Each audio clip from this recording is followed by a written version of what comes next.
নমস্কার বন্ধুরা, শুভ সকাল। পুষ্পর বাঙাল হেসেলে আপনাদের সবাইকে স্বাগত। আজ আমি এমন একটা জিনিস দেখাবো আপনাদের, বাচ্চা থেকে বয়স্ক সকলের পছন্দ, একটা মুখরোচক জিনিস। তা চলুন সবার প্রথমে দেখিয়ে দিই। আমি বলেছিলাম সময়ের সাথে সাথে আমরা কি করি, আমার হাজব্যান্ড কি করে, সব জানাবো আপনাদের। তো আজকে সেই দিন। তা দেখাচ্ছি, আমাদের একটা ছোট্ট চপের দোকান আছে, সোদপুর সুকচর ব্রাঞ্চ, পঞ্চমতলা রোড, সম্মিলনী ক্লাবের পাশে।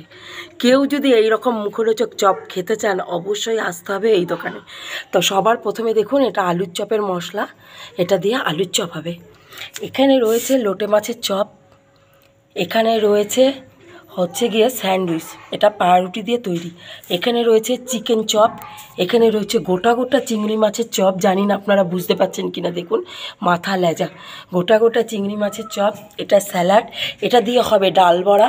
আর এখানে রয়েছে দেখুন বন্ধুরা, সয়াবিনের চপ। এটা হচ্ছে কাশ্মীরি চপ, আমাদের দোকানের সবচেয়ে ফেমাস এই চপটা, টক ঝাল মিষ্টি এই চপ। আর এখানে দেখুন গোটা গোটা ডিম রয়েছে, সেদ্ধ ডিম। এটা কেউ চাইলে গোটা ডিমের চপ হবে, কেউ চাইলে হাফ ডিমের চপ হবে। এটা বেগুনি হবে, এটা রয়েছে কাঁচা লঙ্কার বড়া হবে, এটা বেসন রয়েছে ফেটানো আলুর চপের জন্য। আর এখানে রয়েছে দেখুন পেঁয়াজি, এটা দিয়ে পেঁয়াজি হবে।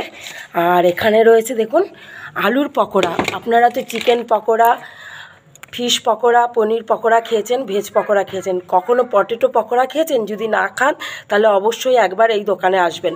ভালো থাকবেন, সুস্থ থাকবেন, দেখতে থাকবেন পুষ্পর বাঙাল হেসেল। ফিরে আসছি পরের ভিডিওতে।